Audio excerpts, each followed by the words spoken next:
CM DKShi ಕಾಲೆಳೆದಿದ್ದಾರೆ. ವಿಪಕ್ಷ ನಾಯಕ R Ashok DKShi ಮನೆಗೆ ಅದಾನಿ ಯಾಕೆ ಬಂದ್ರು, ಅದಾನಿ ಜೊತೆ ಡಿಕೆಶಿ ಶಾಮೀಲಾಗಿದ್ದಾರೆ, ಪಾರ್ಕ್ಗಳ ಶೇಕಡ 5% ಜಾಗ ಪಡೆದು ರಿಯಲ್ ಎಸ್ಟೇಟ್ ಮಾಡೋ ಹುನ್ನಾರ ಇದೆ ಅಂತ ಆರ್ ಅಶೋಕ್ ಆರೋಪ ಮಾಡ್ತಿದ್ದಾರೆ. ಲಾಲ್ಬಾಗ್ನಲ್ಲಿ ಶೇಕಡ 5% ಅಂದ್ರೆ 10 ಎಕರೆ ಜಾಗ ಆಗುತ್ತೆ.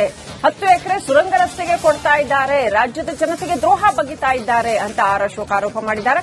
ಶೇಕಡ 65% ಕಮಿಷನ್ ಹೊಡೆಯೋ ಸರ್ಕಾರ ಇದು, ಪಾರ್ಕ್ ಗೋವಿಂದ ಮಾಡ್ತಾ ಇದ್ದಾರೆ ಅಂತ ವಿಧಾನಸಭೆಯಲ್ಲಿ ವಿಪಕ್ಷ ಸದಸ್ಯರು ಘೋಷಣೆ ಮಾಡಿದ್ದಾರೆ.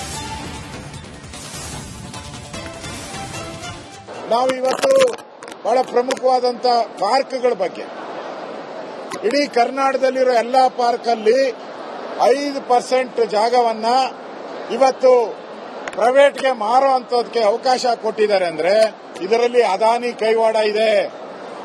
ಅದಾನಿ ಅವರು ಟನಲ್ ರೋಡ್ ತಗೊಂಡಿದ್ದಾರೆ. ಅವರಿಗೆ ಹೆಲ್ಪ್ ಮಾಡಕ್ಕೋಸ್ಕರ ನಿನ್ನೆ ಅದಾನಿ ಅವರು ಡಿಕೆ ಶಿವಕುಮಾರ್ ಮನೆಗೆ ಬಂದು ಅವರು ಒಪ್ಪಿಗೆ ಕೊಟ್ಟ ಮೇಲೆ ಇವತ್ತು ಬಿಲ್ ಅನ್ನ ತಂದಿದ್ದಾರೆ.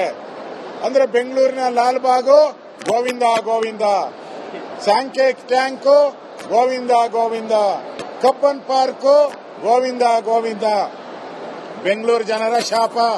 ಈಗಾಗಲೇ ಬೆಂಗಳೂರು ಗಾರ್ಡನ್ ಸಿಟಿ ಇರೋದು ಪೊಲ್ಯೂಟೆಡ್ ಸಿಟಿ ಆಗ್ತಾ ಇದೆ.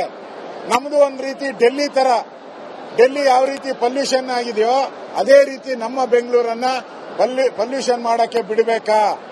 ಈಗಾಗಲೇ ಬೆಂಗಳೂರು ಜನ ಲಾಲ್ಬಾಗಲ್ಲಿ ಹೋಗಿ ದಿನ ಮಕ್ಕಳು, ಶಾಲಾ ಮಕ್ಕಳು ಪ್ರತಿಭಟನೆ ಮಾಡ್ತಾ ಇದ್ದಾರೆ.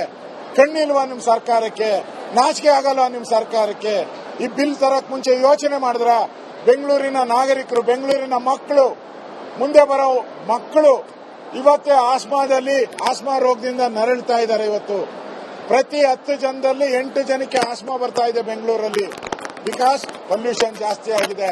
ಈಗ ಮತ್ತೆ 5% ಜಾಗವನ್ನ ನೀವು ಎಲ್ಲಾ ಪಾರ್ಕ್ಗಳಲ್ಲಿ ಕೊಟ್ರೆ ನೀವು ಅದಾನಿನ ಕಾಂಗ್ರೆಸ್ ಬಿಜೆಪಿ ಏಜೆಂಟ್ ಅಂತೀರಾ ಡೆಲ್ಲಿಯಲ್ಲಿ. ಇಲ್ಲಿ ಕಾಂಗ್ರೆಸ್ ಅವರು ಡಿಕೆ ಶಿವಕುಮಾರ್ ಅವರು ಅದಾನಿಯನ್ನ ರೆಡ್ ಕಾರ್ಪೆಟ್ ಹಾಕಿದ್ದಾರೆ. ಇದು ನಿಮ್ಮ ದ್ವಂದ್ವ ನಿಲುವಲ್ವೇನು? ಈ ಬಿಲ್ಲು ಬೆಂಗಳೂರು ಜನತೆಗೆ ಕರ್ನಾಟಕದಲ್ಲಿ ಎಲ್ಲೆಲ್ಲಿ ಪಾರ್ಕ್ ಇದೆಯೋ ಅದಕ್ಕೆಲ್ಲ ನಗರ ಪ್ರದೇಶಗಳಲ್ಲಿ ಅದಕ್ಕೆ ವಿರೋಧ. ಜನ ರೊಚ್ಚಿಗೆ ಹೇಳಬೇಕು. ಈಗಾಗಲೇ ನೈಸ್ ಟೋಲ್ ಬಗ್ಗೆನೂ ಜನ ಪ್ರತಿಭಟನೆಯನ್ನ ಮಾಡ್ತಾ ಇದ್ದಾರೆ. ಈ ಸರ್ಕಾರ ರೋಲ್ ಕಾಲ್ ಸರ್ಕಾರ.